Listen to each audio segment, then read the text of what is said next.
Mheshimiwa Raila Amolo Odinga. Karibu sana. Your Excellency, President Uhuru Muigai Kenyatta, the President of the Republic of Kenya, First Lady Mama Margaret Kenyatta, Deputy President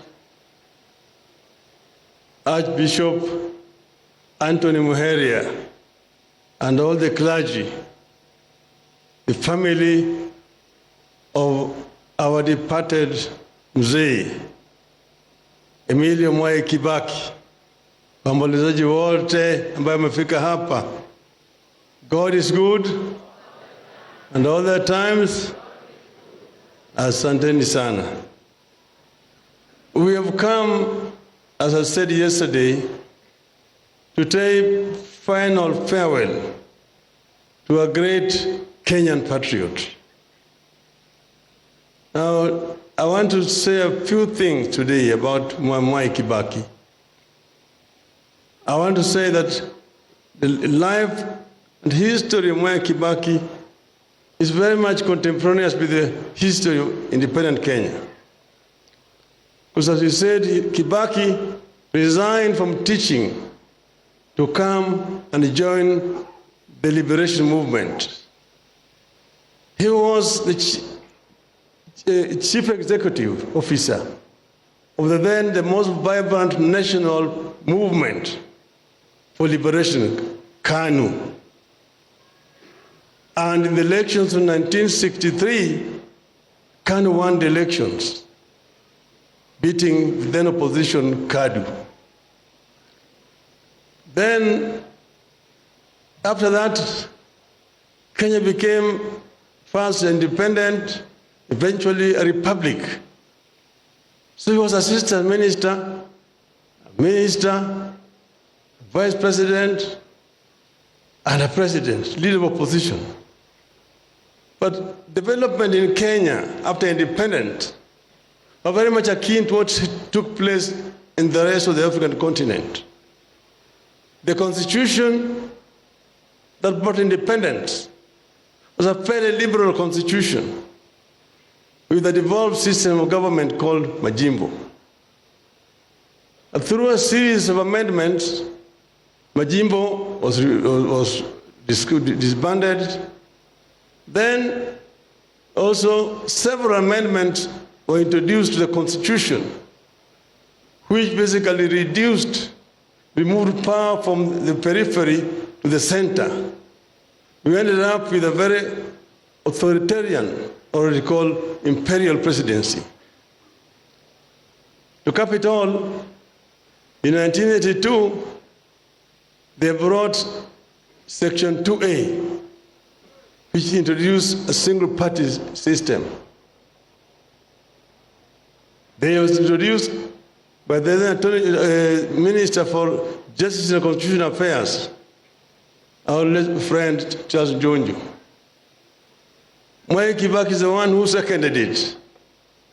I'm saying this because it's good for us to say it. We have had a long discussion with him. He did not know the implications. He later on himself became a victim of it all. Because in 1988, they brought Mlolongo system of election. They called them that open democracy. Then, after that, they did the reshuffle and was removed from being vice president, made minister of health. He did not feel humiliated. He stayed there as a gentleman. Some of us were fighting for repeal of Section 2A and reintroduction of multi-party politics. But because he was inside that system, he said that it is not possible to introduce a multi-party system.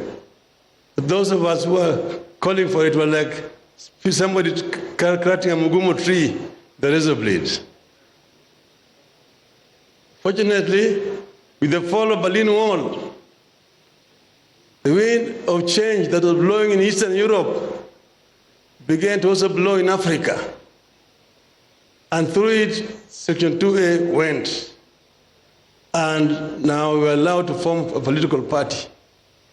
And Kibaki said that in his deep mind, he has always cherished multi-party system, and immediately resigned from KANU to form DP.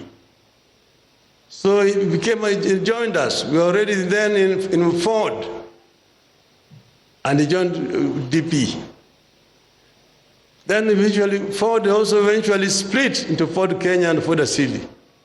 So we now have Ford Kenya, Ford Asili, DP. We try to bring these people together.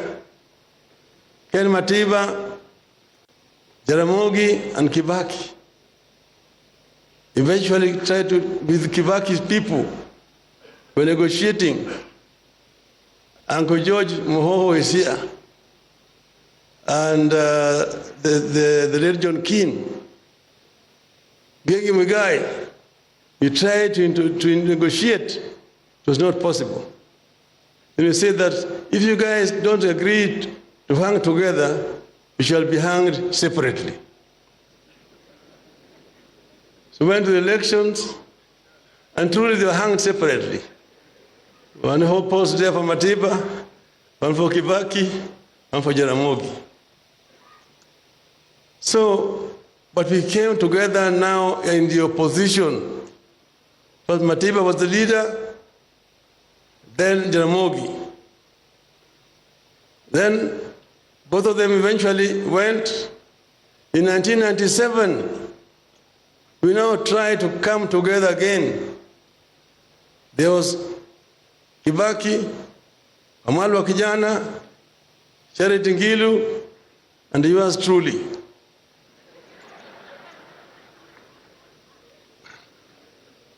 To try to come together. The late Mr. Leakey and Paul Mwite tried to mediate to bring us together. It did not work. And then again, we were hung separately. One for Kibaki, Raila, Amalwa, and Charity. So we stayed together like that. Come 2002, we are coming together again. We were separate. And then we came together to try to talk. And I was emphasizing that this time around, please, let us agree to have one candidate. And the negotiation took too long. The crowd was already in Uhuru Park. It was packed. They are saying, oh, let us go and tell the crowd that, oh, we will come back in 2 weeks' time. Now we have united. Come back in 2 weeks' time and tell them who is our candidate. I realized that we saw it in 92, we saw it again in 97, it's not going to work again. So this time around, I decided to take the debate to the Wananchi. And then I asked them, because I was the last person to speak, I asked them, si Mzee Kibaki tosha?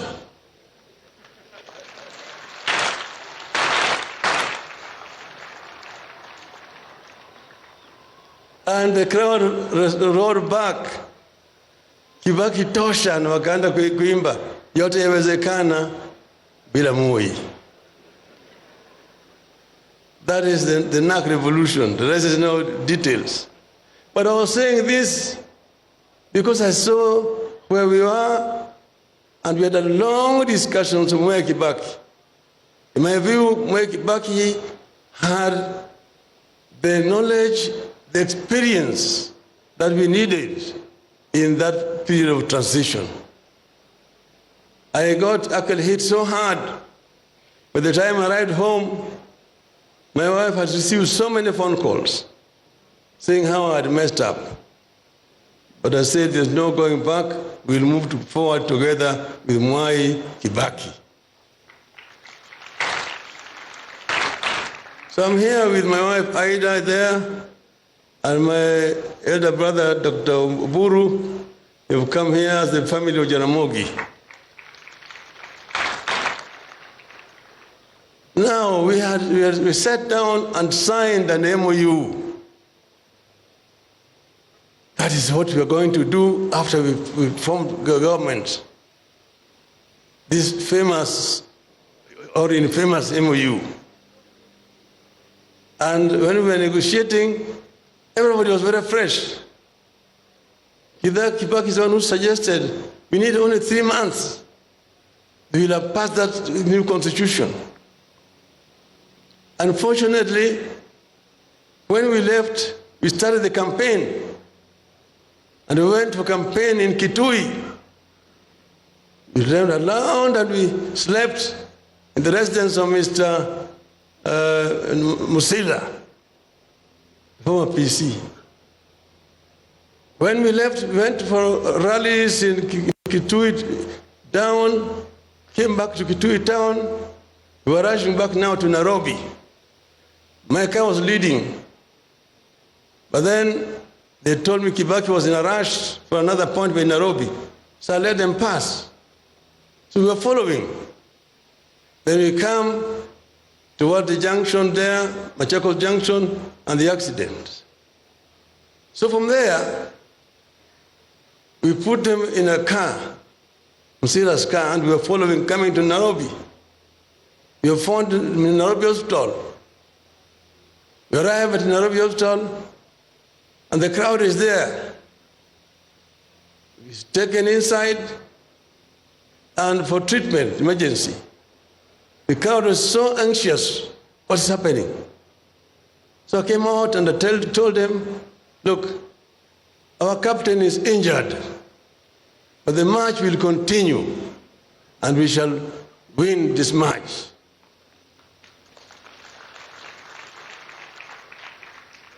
And after that, we evacuated Kibaki to London for treatment. And he came back. He was a very strong man. Mwai Kibaki, apart from being brilliant, brainy, has also got a very strong physical constitution. Because he has gone through several challenges that I know. Then, after that, when he came back, followed another one. He was now again admitted in Nairobi Hospital. So then now, we are victorious, we won the elections, and what happened is that a group that was around Kibaki, the reason why I've always said this is not Kibaki, there was a clique that was around him, which took charge. And they're the ones who were responsible for what happened, for renegotiation on the MOU that we had signed. But he said, some of our people were making noise, oh, this is betrayal and so on. I said, no, this is not Kibaki. Let us stay in the government. Then came the issue of the Katiba. There are those who did not want the Katiba that had been drafted. Then you know how it happened, bananas and oranges. And when that happened, then we were thrown out of government. We met again now in the elections. But when we met, then they were in crisis. We negotiated with Mwai Kibaki and eventually agreed that Kenya is bigger than all of us. So we must unite together in the interest of Kenya. We formed a grand coalition government. Kibaki president, yours truly the prime minister. Mudavura should have told you how we ran the government together. Because Francis is somebody who was really responsible for the success of our government. Is this gentleman, this old man called Francis Mudavura. He knows, he did not tell you the role that yours truly played in infrastructure development. In terms of roads, I'm the one who took the pain of demolishing structures so that we could construct those roads. And I was censored in the cabinet but Kibaki defended me in the cabinet. I said, where we are demolishing structures are structures which are built on road reserves. And those people have already been compensated. So Kibaki has said, kama watu najenga kwa barabara, ibomolewe. Ibomolewe. Yes, what do you want us to do? And that is what happened. We sat together and we created what is called the National Economic and Social Council, NESC, as a think tank of the government. And that NESC is what came up with most of these projects. There's LAPSET, SGR, the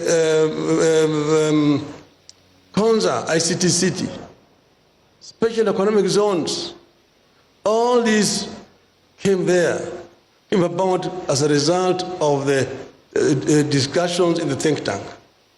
What I want to say is that Mwai Kibaki is somebody with a clear foresight and is ready to negotiate and also to take in new ideas. And through that, he managed to open the government and get new progressive ideas about development. So here, we've come today to say goodbye to Mwai Kibaki. He was transformative. He came up with progressive ideas and he was able to bring all of us together and create a team that was ready to work for Kenya and say that Kenya first, everybody else is second. And therefore, we are paying a tribute to a great Kenyan leader. Fare thee well, Mwai Kibaki.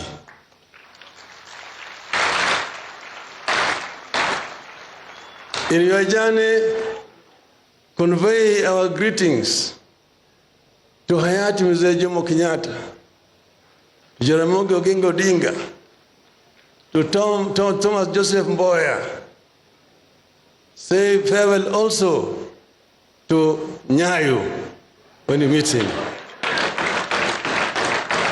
Rest in peace. Thank you. Thank you. Right.